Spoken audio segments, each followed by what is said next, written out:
उत्तराखंड की सारी समस्याओं का समाधान उसको 5वीं अनुसूची में शामिल करने से किया जा सकता है, ये दावा किया गया। आज संसद की चौखट राष्ट्रीय धरना स्थल जंतर मंतर पर, जो उत्तराखंड राज्य गठन के लिए ऐतिहासिक आंदोलन का कुरुक्षेत्र भी रहा, जो भारतीय राजनीति को दिशा देने वाला कुरुक्षेत्र भी रहा, उसी कुरुक्षेत्र में आज मैं एक दर्शक के तौर पर देख रहा था कि उत्तराखंड की वो नई पीढ़ी वहाँ पर सिंह गर्जना कर रही थी कि उत्तराखंड की तमाम समस्याएं, बेरोजगारी हो, पलायन हो, सुरक्षा हो, जमीन का हो या देश की सुरक्षा का हो, संस्कृति का हो, इस समस्याओं का समाधान उत्तराखंड को 5वीं अनुसूची में शामिल किए जाने से किया जा सकता है। और इसका आयोजन किया उत्तराखंड एकता मंच ने। भले ही नाम पुराना हो, उत्तराखंड एकता मंच जो जंतर मंतर से लेकर बुराड़ी तक से लेकर रामला मैदान से लेकर आज फिर जंतर मंतर पर कई ऐतिहासिक आंदोलनों के लिए पहचाना जाता है।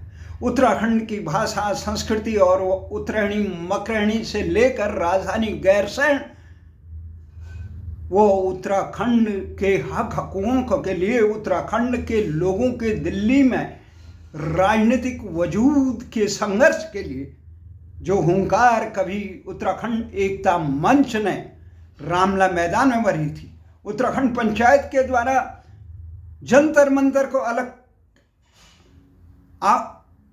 अलग जगाई थी, वही एकता मंच की नई पीढ़ी ने, पुरानी पीढ़ी ने जहां हजारों लोगों को रामला मैदान में उतारने में सफलता पाई, वहीं आज एकता मंच की नई पीढ़ी ने उत्तराखंड की समस्याओं के तमाम वर्तमान समस्याओं का काफी हद तक हल उत्तराखंड राज्य के पर्वतीय जनपद, जो उत्तराखंड राज्य की मांग कर रहे थे, आंदोलन कर रहे थे, जो 24 साल में सरकारों द्वारा उत्तराखंड के हक हकूकों की उपेक्षा किए जाने से व्यथित थे, वो एकता मंच ने आज राष्ट्रीय धरना स्थल जंतर मंतर पे उत्तराखंडी संसद, मूल निवासी संसद का आयोजन किया। और वक्ताओं ने इसमें एक स्वर में ये कहा कि उत्तराखंड को जितना जल्दी हो सके 5वीं अनुसूची में शामिल किया जाना चाहिए। अब 5वीं अनुसूची, भारत के 5वीं अनुसूची में असम, मेघालय, त्रिपुरा और मिजोरम राज्यों के अलावा बाकी सभी राज्यों में लागू होती है। 5वीं अनुसूची के प्रावधान अनुसूचित क्षेत्रों और अनुसूचित जनजाति के प्रशासन और नियंत्रण से जुड़े होते हैं। 5वीं अनुसूची से जुड़ी कुछ खास बातें हैं कि राष्ट्रपति किसी भी क्षेत्र को अनुसूचित क्षेत्र घोषित कर सकते हैं। 5वीं अनुसूची के तहत राज्यपाल के पास आदिवासी आबादी की सुरक्षा के लिए विशेषाधिकार और जिम्मेदारियां होती हैं। अनुसूचित क्षेत्रों में प्रशासन के लिए राज्यपाल को हर साल राष्ट्रपति के कहने पर राष्ट्रपति को रिपोर्ट देनी होती है। अनुसूचित क्षेत्रों के प्रशासन से जुड़े मामला में संघ सरकार को राज्यों को निर्देश देने का अधिकार होता है। अनुसूचित क्षेत्रों में जनजातीय सलाहकार परिषद की स्थापना का प्रावधान है। सुप्रीम कोर्ट के मुताबिक 5वीं अनुसूची के तहत गैर आदिवासी व्यक्ति को अनुसूचित क्षेत्र में बसने, वोट देने का अधिकार नहीं छीना जा सकता है। वर्तमान में 5वीं अनुसूची में 10 राज्य हैं, जिसमें आंध्र प्रदेश, छत्तीसगढ़, गुजरात, हिमाचल प्रदेश, झारखंड, मध्य प्रदेश, महाराष्ट्र, उड़ीसा, राजस्थान, तेलंगाना में 5वीं अनुसूची। सबसे बड़ी हैरानी की बात है कि एकता मंच ने दावा किया कि 1972 तक उत्तराखंड के पर्वतीय क्षेत्र में आदिवासी जो गढ़वाली और कुमाऊनी थे उनको आदिवासी माने। हालांकि उत्तराखंड में जो 5 जातियां हैं उनको थारू, बक्सा और जौनसारी इनको जनजाति जो है, परंतु जो अधिसंख्यक है मूल पर्वतवासी हैं जिन गढ़वाली और कुमाऊनी को जो 1972 तक उन्हें आदिवासी का दर्जा था, वनवासी का दर्जा था। जो 60% क्षेत्र आज भी उत्तराखंड का बना क्षेत्र है, जो जल उत्तर भारत के अधिकांश जल समस्या का निदान करता, गंगा यमुना की अवतरण और उनकी सहायक नदियों का अवतरण है, जो पर्यावरण बचाने का काम करता है, जो देश की संस्कृति को बचाने का काम करता है, जो देश की सीमाओं को बचाने का काम करता है। वो आदिवासी लोग जो अपनी संस्कृति से, प्रकृतिवादी संस्कृति से, भारत की सनातन संस्कृति से जुड़े थे, उनको षड्यंत्र के तहत सरकारों ने या यहाँ के जनप्रतिनिधियों की उदासीनता से 1972 के बाद वहाँ से हटा दिया। तो ये सबसे बड़ी स्थिति यह है कि 1972 तक ये था, उसके बाद से अभी भी उत्तराखंड में कई प्रकार का है। कहने को उत्तराखंड विशेष राज्य का दर्जा मिला हुआ है, परंतु उसे लाभ नहीं मिल रहा है। केंद्र सरकार उसे लाभान्वित नहीं कर रही है। वही उत्तराखंड के जल संसाधनों में, वहाँ के विद्युत संसाधनों में, वहाँ के प्राकृतिक भू साधनों में उत्तराखंड का ही हक होना चाहिए। जैसे टिहरी बांध से लेकर तमाम जलागम से लेकर कई योजनाएं, उसमें उत्तर प्रदेश और केंद्र सरकार का हस्तक्षेप कर रखा है। सर्वोच्च न्यायालय से जीत गए, परंतु उत्तराखंड के जनप्रतिनिधि सरकारें, चाहे भाजपा की रही, कांग्रेस की रही, वर्तमान तो डबल इंजन की नहीं ट्रिपल इंजन की सरकार है। उत्तराखंड में धामी की भाजपा की सरकार है, उत्तर प्रदेश में योगी जी भाजपा के मुख्यमंत्री हैं, केंद्र में मोदी के नेतृत्व में ये ट्रिपल इंजन की सरकार है। तीन इंजनों की सरकार में भी उत्तराखंड के हितों की रक्षा नहीं होती।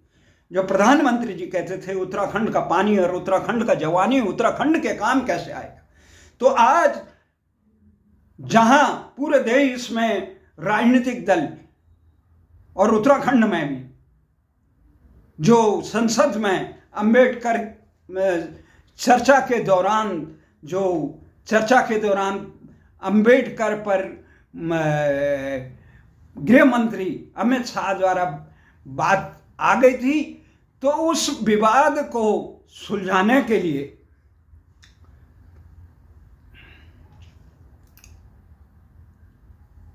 ये काम किया गया। जो संसद में गृह मंत्री अमित शाह द्वारा दिए गए बयान पर जो विवाद पक्ष और विपक्ष में हो रहा है, उससे देश में पूरा राजनीतिक दल आंदोलित है। एक दूसरे पर अंबेडकर जी का अपमान करने का आरोप लगा रहे हैं। पर सवाल ये होता है, देश की तमाम ज्वलंत मुद्दों को दरकिनारे करके जिस प्रकार से राजनीतिक दल पूरे देश में लामबद्ध हुए हैं, उससे देश की आम जनता निराश हुई। अपनी गलतियों को स्वीकार करना चाहिए, भूल इंसान से ही होती है।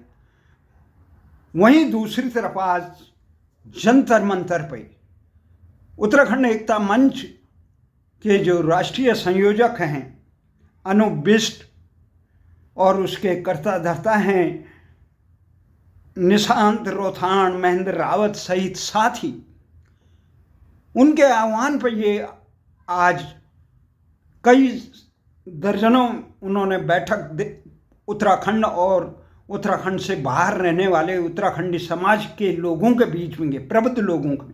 उसके बाद उन्होंने ये देखा कि उत्तराखंड की समस्याओं का सारा समाधान तो इस उत्तराखंडी मूल आदिवासी संसद में, जो संसद की चौखट में, उसमें इन आयोजकों के अलावा इस आयोजन में सहभागिता निभाने वाले हरिपाल नेगी नारायणगढ़ से, राजेंद्र रतूड़ी और अन्य तमाम संगठन के एकता मंच से जुड़े हुए विभिन्न और इस आंदोलन को समर्थन देने वाले दिल्ली और राष्ट्रीय राजधानी क्षेत्र दिल्ली और आसपास के तमाम लोग इसमें शामिल हैं।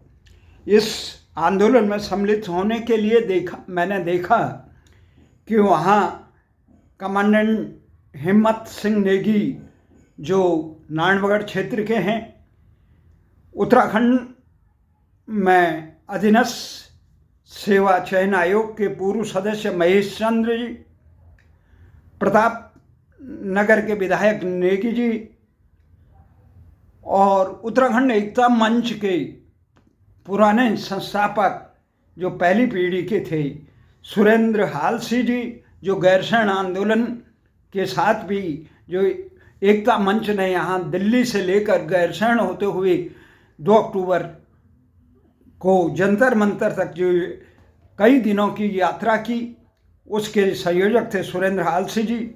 नरेश देवरानी बुराड़ी से राजेश नेगी और एक राजनीतिक दल के यूके फेस्ट से जुड़े हुए थे पहले, अब एक हिमालय राजनीतिक दल बनाया, एक क्षेत्रीय राजनीतिक दल बिस्ट, और उत्तराखंड जनमोर्चा के रवि बिस्ट और जगमोहन सेमवाल और थपलियाल, हमारे साथी दयाल सिंह बिस्ट, पत्रकार सत्येंद्र रावत सहित अनेक लोग वहाँ पे, नोएडा से ध्यानी जी थे, सेक्टर 12 से ध्यानी जी और प्रताप थलवाल, कई और साथी थे, कईयों को नमस्ते हुई। इस अवसर पर हमने देखा किस प्रकार से लोगों को एक ही हमारा अनुरोध है। हम भी इसलिए गए, हम ये जरूरी नहीं है एकता मंच के वर्तमान एकता मंच से हम जुड़े हैं, हम पुराने एकता मंच से जुड़े थे। रामला मैदान से लेकर जंतर मंतर से लेकर उत्तराखंड राज्य गठन के लिए हमने इस जंतर मंतर पर 6 साल का अखंड धरना दिया था। कई और आंदोलनों में शरीक रहे थे, संसद से लेकर सड़क की लड़ाई लड़ी।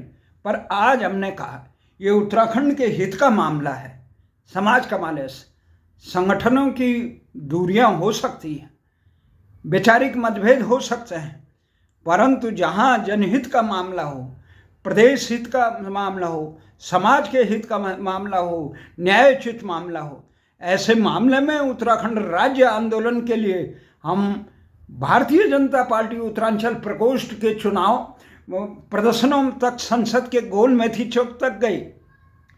वहीं दूसरी तरफ हम भ्रष्टाचार के विरोध में केजरीवाल से मतभिन्नता के बावजूद हमें वो बिल्कुल उसके कई कथनी और करनी में अंतर लगा, परंतु उनके भ्रष्टाचार के खिलाफ आवाज़ उठा रहे थे, इसलिए हम मजबूती से जंतर मंतर से लेकर रामला मैदान तक कई आंदोलनों में शरीक हुए।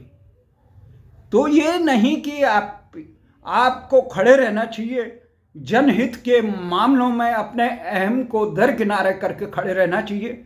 इसीलिए हाँ, वैचारिक गोष्ठियाँ अंदर हो बाहर हो, उसमें जो निमाए, पर लोकतंत्र में सर गिने जाते हैं। इसलिए हम आज जंतर मंतर पे स्वेच्छा से वहाँ पे आए और जिस प्रकार के अनेक वक्ताओं ने बोले, प्रोफेसर रावत जो इतिहासविद थे और ये हमारी चौहान जी थे, आम आदमी पार्टी के श्रीनगर के प्रत्याशी, उन्होंने भी संबोधन किया, हरिपाल नेगी ने संबोधन किया, अनेक वक्ताओं ने संबोधन किया।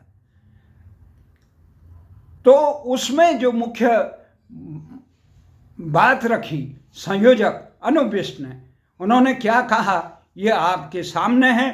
और उन्होंने ये कहा एक कि ये इसके बाद हम किसी के विरोध में नहीं, किसी के समर्थन में, ये हम उत्तराखंड और देश के हित के लिए काम कर रहे हैं। देश के लिए उत्तराखंड के भूभाग के लोगों को, पर्वतीय क्षेत्र के लोगों की कि उनके हितों की, उनके अधिकारों को छीना नहीं जाना चाहिए, जो 1972 तक उनके साथ था। तो 1972 के बाद हमारे राजनीतिक नेतृत्व की उदासीनता के कारण या केंद्रीय नेतृत्व के षड्यंत्र के कारण ये अधिकार छीने गए। इन अधिकारों की बहाली हो, उससे देश मजबूत होगा, उत्तराखंड मजबूत होगा। इसके लिए अब एकता मंच हल्द्वानी में भी प्रदर्शन करेगा, उसके बाद देहरादून में भी करेगा, हो सकता है तो रामला मैदान। अब सुनते हैं क्या कहा अनूप बिष्ट ने। आप सबसे अनुरोध है, समाज के हित में जहां इस प्रकार के मामले उठ रहे हैं वहां खड़े होना चाहिए। अपने निजी अहम को दरकिनारे करके वहां खड़े होना चाहिए। मैं दिल्ली में देखता हूं, राष्ट्रीय राजधानी क्षेत्र नाच गाने बहुत हो रहे हैं। नाच गाने आवश्यक हैं, परंतु नीरों की तरह नहीं। यहाँ हजारों की संख्या में भीड़ होनी चाहिए थी, परंतु फिर भी जो लोग आए, काफ़ी संख्या में आए सर्दी के बावजूद। मैं उन सबको नमन करता हूँ। मातृशक्ति ने बड़ी संख्या में भाग लिया, युवाओं ने लिया, सबकी इच्छा थी उत्तराखंड आगे बढ़े। सुनते हैं उत्तराखंड एकता मंच के वर्तमान संयोजक अनूप बिष्ट का उद्बोधन। नाम मिला, अभी का नाम मिला, ये संस्था से वो संस्था से, मतलब हम इतने सीधे साधे हैं कि हमें बड़े लक्ष्य का पता नहीं। एक बात आप इस बात को सुन लीजिए, ये आज हम जो यहाँ बैठे हैं इसका कोई ऑब्जेक्टिव है। यहाँ से उत्तराखंड से लोग आए हैं, लुधियाने से आए हैं, चंडीगढ़ से आए हैं, शिमला से हमारे आदरणीय सुनील जोशी जी आए हैं, रामप्रसाद सर आए हैं। ये क्यों आए? 115 मीटिंगें पूरे भारतवर्ष में कर ली है, वो क्यों करी है?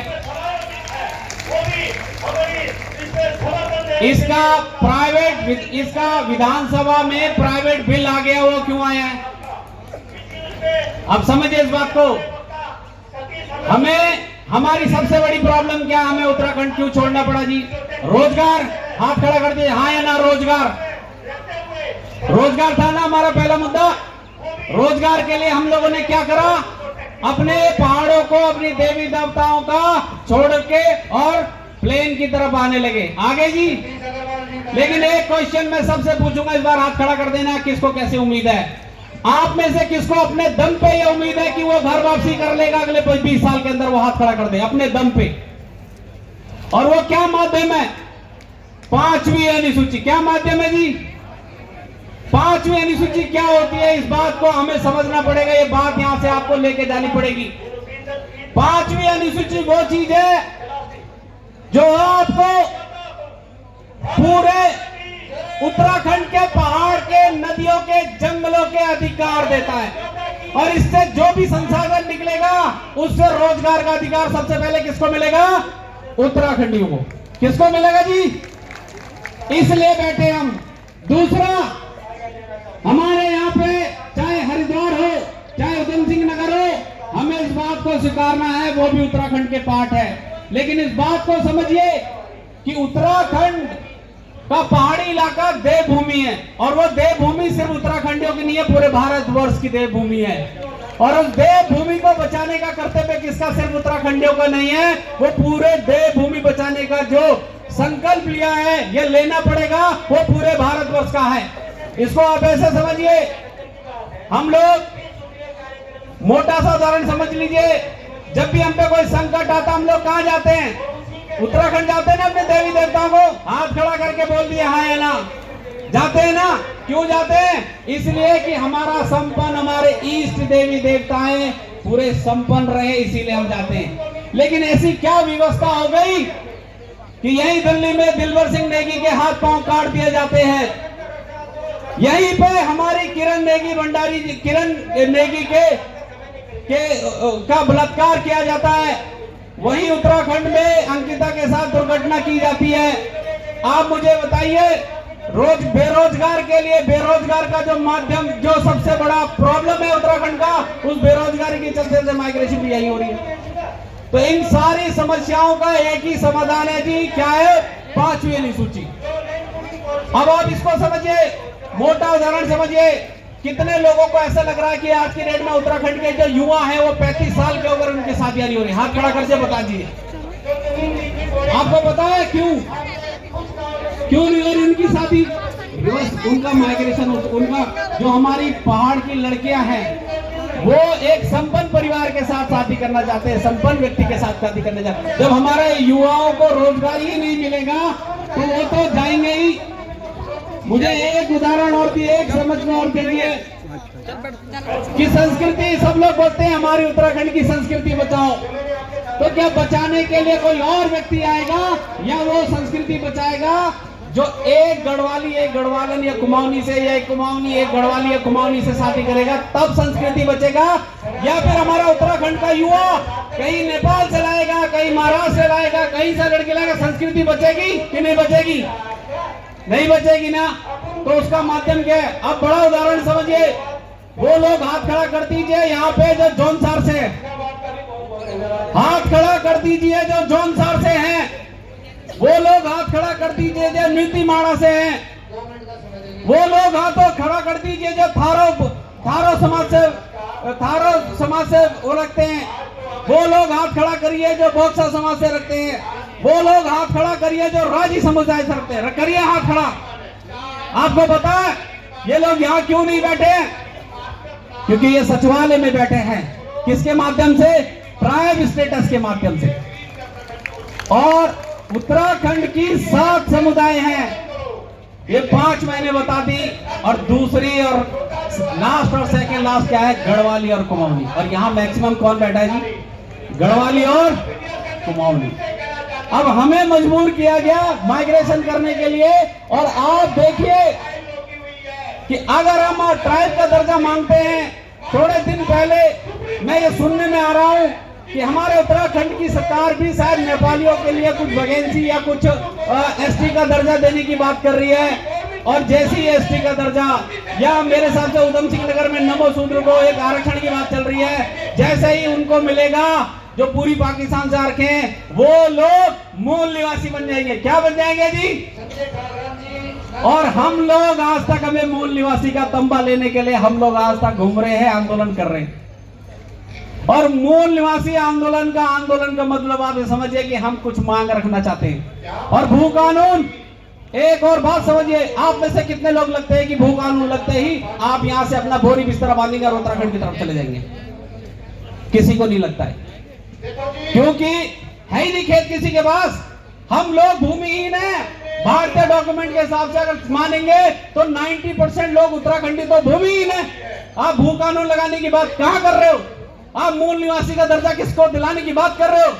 और एक बात लास्ट, मूल निवासी का दर्जा अगर किसी को मिलता है तो वो ट्राइब को मिलता है, और उसी की मांग हम कर रहे हैं, 5th शेड्यूल ट्राइब स्टेटस। यही हमें मूल निवासी का दर्जा दिलाएगा। जिस दिन ये मूल निवासी का दर्जा मिलेगा, 3 लाख से ज्यादा परिवारों को रोजगार, 7.5% सेंटर में रिजर्वेशन, 50% पहाड़ में रिजर्वेशन, टिहरी डैम के अंदर जो बोटें चलती है, नैनीताल में चलती है, भीमपाल चलती है, वो सारे कॉन्ट्रैक्ट किसको मिलेंगे? उत्तराखंडियों को। तो बताइए, इतना सारा रोजगार होगा, हम घर वापसी करेंगे नहीं करेंगे? यही एक माध्यम है। इसके अलावा अगर उत्तराखंड में अगर आपको कोई बोलता है कि मैं वन अधिनियम का कानून लगता, मैं एक बात ये कह दूं, हमने जब 115 मीटिंगें करी तो जगह जगह आंदोलन, और उस आंदोलन से निकल के क्या आता है बाद में? एक नेता जो कहता है मैं चुनाव लड़ूंगा। बोलिए हाँ ना, ऐसा है ना? अब मुझे ये बता दीजिए, चलो उसको हमने एमएलए बना दिया, एमपी बना दिया, तो क्या वो हमारी घर वापसी करा देगा? हाथ खड़ा कर दीजिए। नहीं कराएगा ना? तो फिर हम अपना दिमाग, अपनी एनर्जी उस डायरेक्शन में डाल ही क्यों रहे हैं जहां से हमारी प्रगति हो ही नहीं सकती, हमारी घर वापसी हो ही नहीं सकती? और हम लोग चिल्लाते फिरते हैं कि मूल निवास चाहिए, भू कानून चाहिए। अरे मूल निवास, भू कानून तो 100% वाला आपको 5th शेड्यूल से मिलेगा। तो सीधा बोलिए ना कि आलू की खिचड़ी खानी है, आलू के गुटके खाने हैं, सीधा बोलिए। सरकार तब समझती है, सरकार के संविधान में भू कानून और मूल निवास का कोई वर्ड नहीं है। आपने सुना है कोई ये बीजेपी या कांग्रेस के जो हमारे एमएलए वो बोलते हैं कि मूल निवास भू कानून की लड़ाई लड़ना चाहिए? उनको पता है कि ये जो वर्ड है ये भारत के संविधान में नहीं है। थोड़े दिन पहले सोनम वांगचुक जी आए, सोनम वांगचुक जी आए 1000 किलोमीटर की यात्रा करके। आपको पता उनके पास क्या है?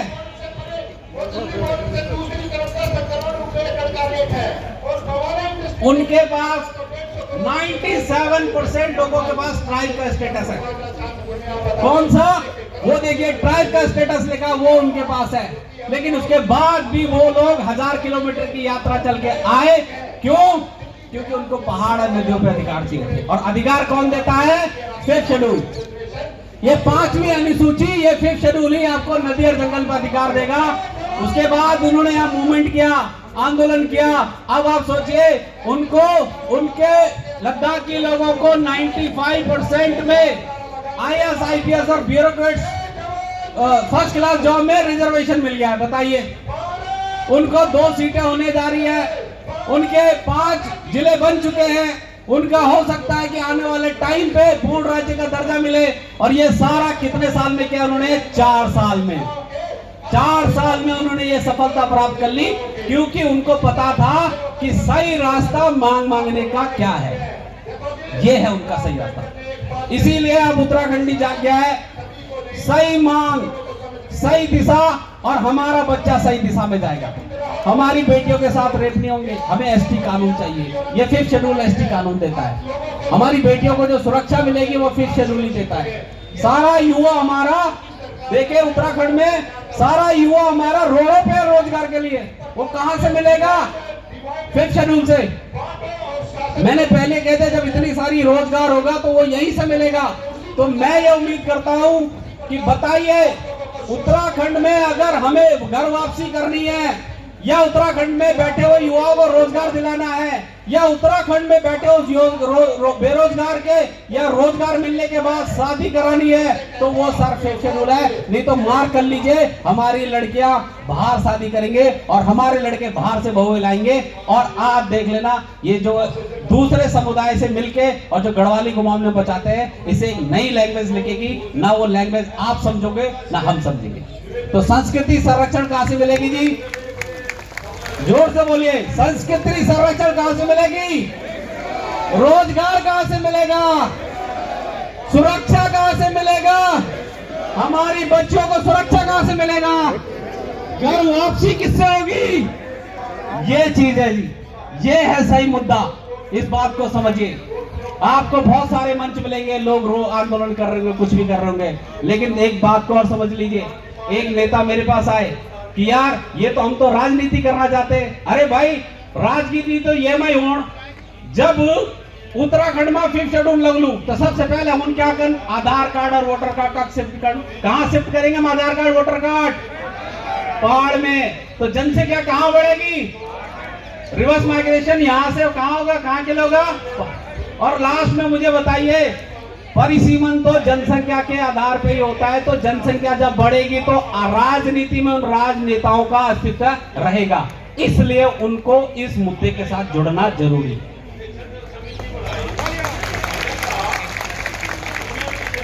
पहले हमें रोजगार नहीं मिला, फिर हमें सुरक्षा नहीं मिली, फिर पहाड़ गया। आज नेता हम लोग हमारे खतरे में हैं कि हमारी सीट पहाड़ से कट रही है नहीं खतरे में? चर्चा यही है ना। 1-2 राजनीतिक पार्टी मैंने देखा वो परिसीमन का मुद्दा कर रहे हैं, लेकिन मुझे बताइए परिसीमन के मुद्दे से हमारी घर वापसी होगी नहीं होगी? तो मैं अपनी बात को यहीं पर खत्म करता हूं। आप लोगों से निवेदन करता हूं, आगे भी हमारे 2-3 मुख्य प्रवक्ता हैं, उनको सुनिए और ये 5th शेड्यूल की लड़ाई को आगे बढ़ाइए। इसके बाद अगला क्या है? अगला है हल्द्वानी में एक बहुत बड़ी जनसभा होने जा रही है। हल्द्वानी में एक बहुत बड़ी जनसभा होगी। आज तो सिर्फ हमने थोड़ी सी मेहनत करी थी आज के लिए। हमने ज्यादा मीटिंगें नहीं करी थी, ज्यादा बैनर भी नहीं चिपकाए थे। बहुत थोड़े में, थोड़ी सी संख्या में आप लोगों की, इतने लोगों की चेतना जागी तो जंतर मंतर पहुंचे। अगला बड़ा जो जनसभा है, हम किसी सरकार के खिलाफ नहीं है, किसी विपक्ष के खिलाफ नहीं, लेकिन जो जनसभा है वो है हल्द्वानी में। और हो सकता है फिर देहरादून, और हो सकता है यही रामलीला मैदान हम दोबारा 2 लाख लोगों से करें। तैयार है जी इसके लिए?